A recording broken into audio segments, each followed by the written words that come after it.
Chotila Rajkot national highway પર ચોટીલા તરફ જઈ રહેલી એક ખાનગી ટ્રાવેલ્સની બસ અને ડામર ભરેલા ટેન્કર વચ્ચે ચોટીલાના સાંગાણી ગામની નજીક ગંભીર અકસ્માત સર્જાયો। ટેન્કરનું ટાયર ફાટતા પાછળથી આવતી બસ ટેન્કર સાથે અથડાઈ હતી। અથડામણ બાદ શોર્ટ સર્કિટના કારણે બસમાં આગ લાગી હતી। આ દુર્ઘટનામાં કુલ 4 વ્યક્તિઓના મોત થયાના સમાચાર છે। 10 લોકોને ઈજા પહોંચી છે। ઘટનાની જાણ થતાં વહીવટીતંત્ર દ્વારા તાત્કાલિક ફાયર ફાઇટર બોલાવવામાં આવ્યા અને આગ પર કાબૂ મેળવાયો છે। મૃતકોના મૃતદેહો રેફરલ હોસ્પિટલ ખસેડાયા છે। ઈજાગ્રસ્તોને વધુ સારવાર માટે રાજકોટ સિવિલ ખસેડાયા છે। પોલીસ દ્વારા ઘટના અંગે આગળની તપાસ ચાલુ છે।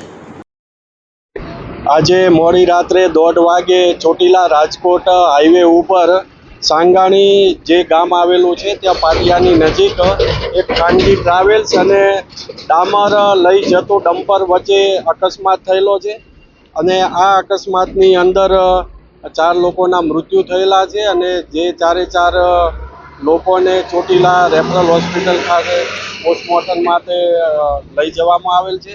સાથે સાથે નાની મોટી જે ઇન્જરી થયેલી છે તેવા પણ 10 લોકોની ઇન્જરી થયેલી છે। એ તમામને 108 દ્વારા રાજકોટ સિવિલ હોસ્પિટલ ખાતે ખસેડવામાં આવેલા છે અને તમામની સારવાર ચાલુ છે। બસ ક્યાંથી ક્યાં જતી હતી?